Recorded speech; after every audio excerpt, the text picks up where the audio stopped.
Hier matin, je suis allée à mon dernier entraînement de natation au club. Après 2 années à me lever trop tôt pour parcourir les boulevards à vélo, les yeux encore collés quelle que soit la météo, pour aller faire des milliers d'allers-retours dans un bassin à compter les carreaux. Il y a 2 ans, la natation était une discipline qui m'impressionnait.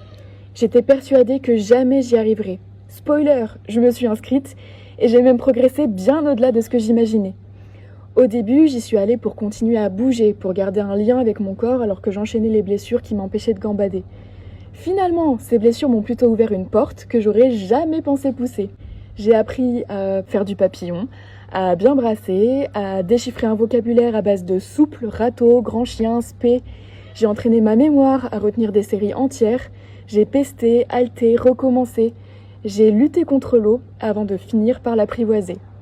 Je repense aussi à tous ces matins où j'avais vraiment pas envie, à ces nuits d'hiver pluvieuses et sombres où tout le monde est endormi mais où j'ai finalement enfilé mon maillot sans jamais le regretter. Finalement, le plus dur, c'était pas de nager, mais de franchir la porte pour commencer. Et tout ça, ça m'a fait réfléchir à quelque chose qui est au cœur du podcast Des fourmis dans les jambes. Ces 2 années m'ont rappelé qu'il n'est jamais trop tard pour commencer, qu'on n'a pas besoin d'avoir été nageur depuis petit pour oser se lancer, qu'il n'est pas nécessaire d'être doué ni de se sentir légitime pour essayer.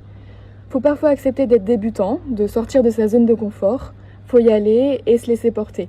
Et c'est exactement pour ça que le podcast existe, pour montrer que le mouvement n'est pas réservé à une élite.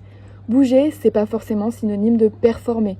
C'est surtout trouver une activité qui nous fait du bien, qui nous aide à respirer, qui nous fait grandir, qui nous surprend parfois à un instant T.